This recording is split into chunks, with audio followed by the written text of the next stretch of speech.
Hello दोस्तों, मैं आपका दोस्त आपका टीचर आदित्य सर।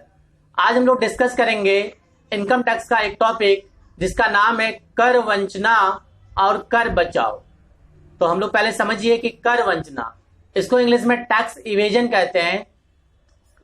कर वंचना में करारोपण के विधान का स्पष्ट उल्लंघन होता है। मतलब क्या है कि इसमें कर चोरी करते हैं हम लोग, कानून का हम लोग क्या करते हैं, उल्लंघन करते हैं और टैक्स बचा लेते हैं। व्यक्ति क्या करता है, झूठे झूठे खर्चे दिखाकर अपनी कुल आय कम करता है और अपनी वास्तविक आय को नहीं बताता है, जिससे उनका टैक्स कम लगे। कर वंचना जो है वह अवैधानिक ही नहीं बल्कि अनैतिक एवं राष्ट्र विरोधी भी है। अतः प्रत्यक्ष कर अधिनियम में कर वंचना करने वाले व्यक्तियों पर भारी अर्थदंड लगाने एवं सजा देने के प्रावधान भी बनाए गए हैं। अर्थात जब भी कोई व्यक्ति टैक्स इवेजन करता है तो उसे पेनाल्टी भी भरना पड़ता है, क्योंकि ये क्या होता है, अवैधानिक होता है, इल्लीगल होता है। तो आपको समझ में आ गया टैक्स इवेजन क्या होता है। समझिए अब दूसरा इसी का टॉपिक कर बचाव, इसको इंग्लिश में टैक्स एविडेंस कहते हैं।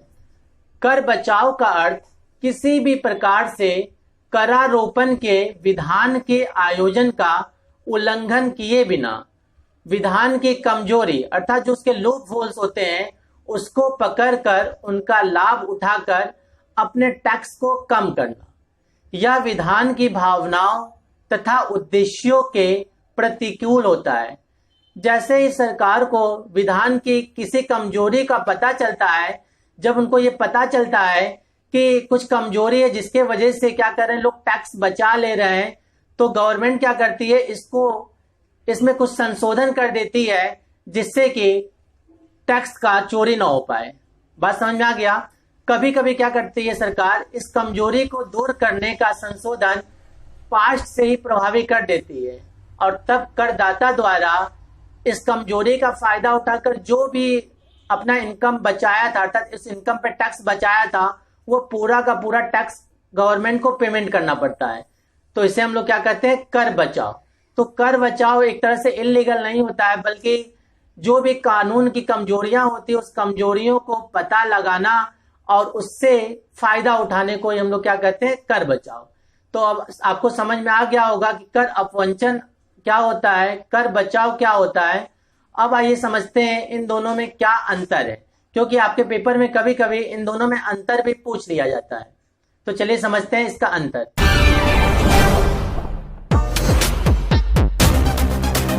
चलिए समझिएगा। तो अंतर में सबसे पहले हम लोग कर बचाव समझेंगे, फिर कर अपवंचन समझेंगे, ठीक है।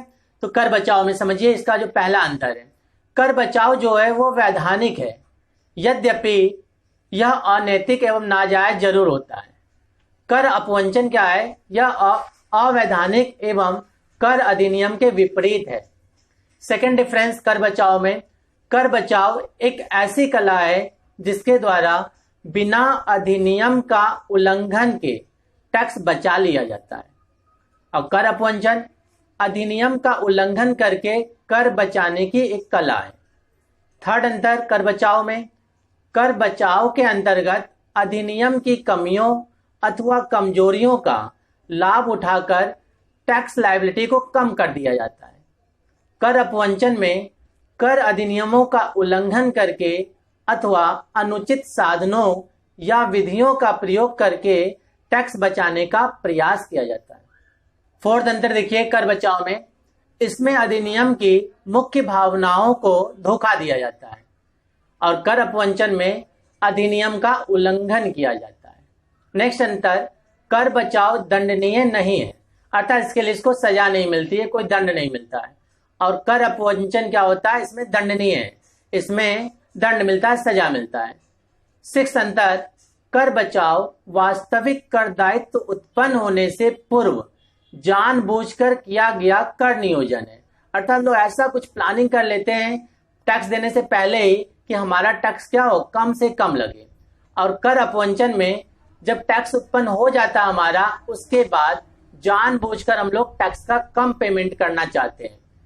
नेक्स्ट अंतर, कर बचाव काल्पनिक एवं मिथ्या तथ्यों तथा तोड़ मरोड़ कर प्रस्तुत किए गए तथ्यों पर आधारित है, लेकिन जो कर अपवंचन है वो महत्वपूर्ण तथ्यों को छिपाने तथा महत्वपूर्ण तथ्यों को प्रकट न करने पर आधारित होता है।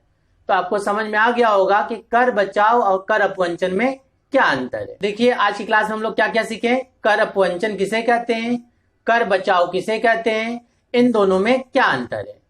अब हम लोग नेक्स्ट क्लास में नेक्स्ट टॉपिक डिस्कस करेंगे। धन्यवाद।